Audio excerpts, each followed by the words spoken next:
तो देश में कोरोना के मामले 3000 के पार पहुंच चुके हैं। 21 राज्यों में कोरोना अपने पैर पसार चुका है। अब आपको ये बताते हैं कि किस राज्य से कोरोना के कितने एक्टिव केसेस सामने आए हैं। मैप के जरिए इसे देखिए और समझिए। एक एक करके हम राज्यों के नाम आपको बताएंगे और फिर आपको बताएंगे कि वहां से डेटा कितना सामने आया है। केरल में 2872, पिछले 24 घंटे में 265 नए केस और एक मरीज की यहां पर मौत हुई है। तो केरल का आंकड़ा हमने आपको बताया। इसके अलावा और कौन कौन से राज्य है जहां से कोविड का डेटा सामने आया है। यहां पर कर्नाटक की बात करें तो 175 ये संख्या है कोविड के एक्टिव मरीजों की संख्या कर्नाटक की।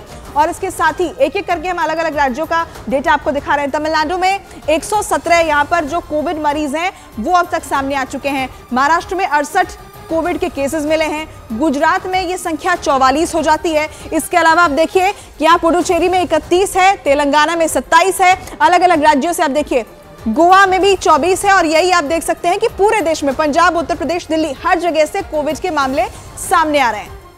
और देखिए छत्तीसगढ़ के मुख्यमंत्री के निर्देश के बाद अंबिकापुर में अस्पताल में कोविड संक्रमण की तैयारियों की मॉक ड्रिल की गई ताकि कोरोना संक्रमण के हालात बिगड़ने पर आसानी से निपटा जा सके। और इस दौरान कोरोना जांच से लेकर मरीज के अस्पताल में इलाज का अभ्यास भी किया गया। छत्तीसगढ़ के अंबिकापुर से ये तस्वीर आपको दिखा रहे हैं जहां पर मॉक ड्रिल की गई। तैयारियां कैसी हैं इसका जायजा लिया गया, अभ्यास भी किया गया ताकि अगर हालात खराब हो तो यहां पहले से ही हर तरह की तैयारी हो।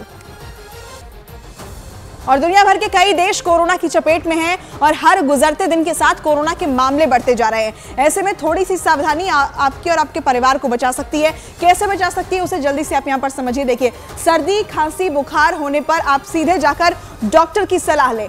कोविड के लक्षण अगर आपको लगते हैं तो खुद को आइसोलेट आप कर लें, दूसरों से संपर्क करने से बचें। भीड़ भाड़ वाली ऐसी तमाम जगह वहां जाने से आप बचिए। सार्वजनिक जगह पर आप मास्क का इस्तेमाल करना भी शुरू कर दें। अपने हाथ लगातार आप धोते रहें और कोविड के जो नियम हैं उनका आप पालन करें। बच्चों, बुजुर्ग और गर्भवती महिलाओं को यहाँ पर ज्यादा सतर्क रहने की जरूरत है।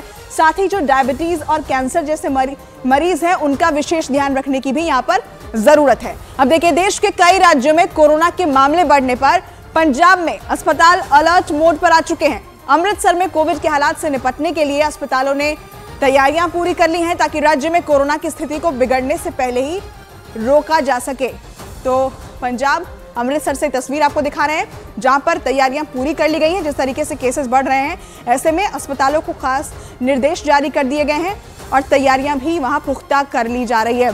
अब 2019 से लेकर अब तक कोरोना वायरस लगातार अपना रूप बदल रहा है और बार बार उसके नए वेरिएंट सामने आ रहे हैं। और यहाँ पर एक एक करके हम आपको बताते हैं कि कैसे पहला जो मरीज है JN.1 का वो यूरोप के लग्जमबर्ग में मिलता है और उसके बाद सितंबर में ये पहला केस सामने आया। अब आंकड़े लगातार बढ़ रहे हैं। यहाँ सबसे तेजी से फैलने वाला वेरिएंट इसे बताया गया है और साथ ही कोरोना के 15 से 29% मरीजों को बीमार करने के लिए ये वेरिएंट जो है वो जिम्मेदार है।